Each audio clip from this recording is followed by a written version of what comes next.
So, very good evening, guys, and welcome back to our channel Between Strangers. তো বৃষ্টির দিনে আমরা cab book করে যেতে চলেছি হাওড়া স্টেশন। সো ফাইনালি আমরা পৌঁছে গেলাম হাওড়া স্টেশনে, আর আজকে থেকে আমাদের চালু হয়ে গেছিলো vacation. Vacation is mandate in every 2 months। তো ফাইনালি আমরা হাওড়া স্টেশন পৌঁছানোর পর আমাদের পেয়ে গেছিলো প্রচণ্ড জোরে খিদে, আর দুজন যখন একসাথে আছি তো বিরিয়ানি খাওয়াটা ইজ ম্যান্ডেটারি। রীতিমতো আমাকে স্ক্রিনের দিকে তাকিয়ে হাসতে বলছিল, বাট কিছুক্ষণ আগে যেহেতু আমাদের ঝগড়া হয়েছিল আমি তাকাবো না। তো এই করতে করতে চলে এসেছিলো দুটো friend, that is Amrita and Shipra. ওরা আগে যাচ্ছে, তার আগে ওই যে আমি যাচ্ছি, কারণ আমাদের কম্পার্টমেন্ট খুঁজতে হতো ট্রেনে। তো ফাইনালি ট্রেনের মধ্যে যখন ইন করেছি, তারপরে দেখো ওদের অবস্থাটা কী ছিল। বিধ্বস্ত অবস্থা ছিল, দে ওয়াজ ভেরি টায়ার্ড। রীতিমতো আমার চোখে পড়লো কাকুকে। উফ, দেবদাস কাকু তো মনে করছিল কাকিমাকেই বস। এরম লাইফ পার্টনার কে না চাই। এদের মধ্যে থাকতে থাকতে আই ওয়াজ জাস্ট পাকাও। তো কিছুক্ষণের জন্য আমি ভাবলাম যে গেটে গিয়ে দাঁড়াই, আর তারপরে সিনারিওটা তোমরা দেখতে পাচ্ছ। সবাই মিলে এসে আমাকে ঘিরে দিয়েছে, ভাই এক সেকেন্ডও আমাকে একা ছাড়তো। এই করতে করতে অনেক মাস্তি করতে করতে ফাইনালি আমরা স্টেশনে পৌঁছে গেলাম, দ্যাট ইজ জেএসিটি স্টেশন। ওয়েট, কোথায় যাচ্ছি? মেবি এতক্ষণে তোমরা বুঝে গেছো, তাও বলছি। আমরা স্টেশন থেকে শেয়ারেবল অটো নিয়েছি, যার শেয়ারে পড়েছিল 50 টাকা করে। তো এই করতে করতে আমরা ফাইনালি পৌঁছে গেছিলাম আমাদের হোটেলে, যেখানটা আমার দুটো ফ্রেন্ড করছিল চেক ইন, আর আমরা সবাই এখানে বসে একটু গপ্পা সাপ্পা মারছিলাম।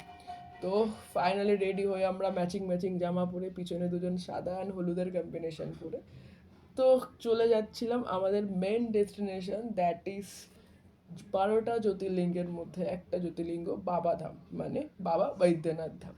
শ্রাবণ মাসে এসেছিলাম, তো প্রচণ্ড বেশি ভিড় ছিল। তো কোনো ব্যাপার না, বাবার কাছে যেহেতু যাচ্ছি তো মন ভালো করে যাব। ইতিমধ্যে পায়ে পা মিলিয়ে আমরা চলে গেলাম মন্দিরের যে লাইন আছে সেই লাইনে, সবাই মিলে জল লোটা নিয়ে। ওয়েট ওয়েট ওয়েট, মন্দিরের ভিতরের অবস্থাটা দেখো। আমরা লিটারেলি এখানটায় 5 ঘন্টা ওয়েট করছিলাম, কারণ শ্রাবণ মাসে গেছিলাম, শ্রাবণ মাসের লাস্ট উইক ছিল, তো প্রচণ্ড বেশি ভিড় ছিল। হায় কাকু, পিছন থেকে কাকু দাদা সবাই উঁকি মারছিল, আর এখানে তো অমৃতা প্রচণ্ড বেশি টায়ার্ড হয়ে গেছিলো। স্বাভাবিক ব্যাপার। 5 ঘন্টা পর যখনই বার হলো এই মহিলাগুলো, রাক্ষসের মতো খাচ্ছিল, that is luchi and chana masala. আচারটা ভালো ছিল, আমি ওটা খেয়ে রেখেছি। দেখুন আপনাদের এই মহিলাকে, লিটারলি বিধ্বস্ত অবস্থা হয়ে গেছিলো। আজকে রাতে তো আমাকে দিয়ে পা টেপাবে, দ্যাট ইজ ম্যান্ডেটারি, কারণ ও হাঁটতে পারছে না। সামনে আরও দুজন যাচ্ছে টুকুর টুকুর করে গল্প করতে করতে, আরে এই যে আমি। সো ফাইনালি আমরা টোটো বুক করলাম হোটেলে যাওয়ার জন্য। ওয়েট ওয়েট, আমি আর মিমি একসাথে আছি, ঝগড়া হবে না? This is possible? আবার হয়েছিল আমাদের ঝগড়া, সেমভাবে ও আমাকে বলছিল তাকিয়ে হাসতে, আর আমি হাসবো না কাকুর দিকে তাকিয়েছিলাম। এই হয় আমাদের একসাথে থাকলে। তো বিধ্বস্ত অবস্থায় আমরা চলে আসলাম হোটেলের রিসেপশনে। কিছু ফর্মালিটিস ছিল যেগুলো শিপ্রা ফুলফিল করছিল, আর এখানটায় আমি আর অমৃতা বসে গাপ্পা দিচ্ছিলাম। কিছু জিনিস দেখাচ্ছিলাম। Wait, look at her reaction. কি জানি কি দেখাচ্ছিলাম আমাদের খাবারটা চলে এসেছে, আর আরেকজনের অবস্থা দেখো, কিন্তু ব্যাক ক্যামেরা কেন করা যাচ্ছে না?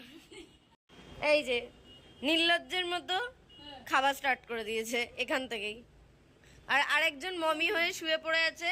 Amrita please say hi. Mummy না ভাই, অশ্বরূপী।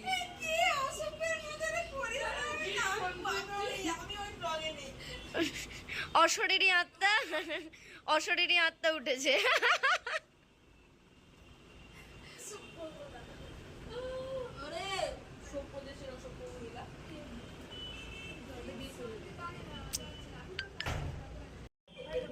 আচ্ছা, এখানে স্যালাড কাটা চলছে, স্যালাড কাটা চলছে। আমাদের খাবার চলে এসছে।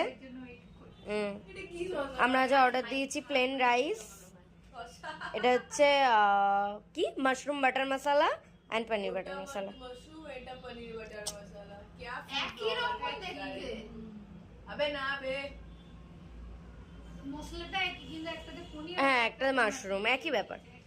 ছবি তুল না রে। গাইস, একজন কাটছে, গোটা টমেটোটা খেয়ে নিল, মানে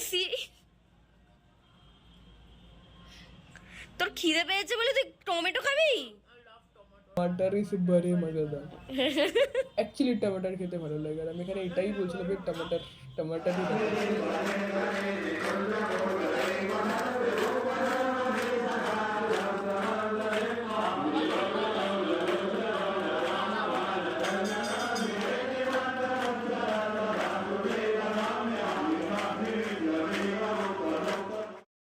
বাইরেও সন্ধ্যা আরতি হচ্ছিলো আর ভিতরে যে সন্ধ্যা আরতিটা হচ্ছিলো আমরা স্ক্রিনে দেখতে পাচ্ছিলাম। এরকম একটা evening with your favourite person সন্ধ্যা আরতি দেখা is just another level Assam.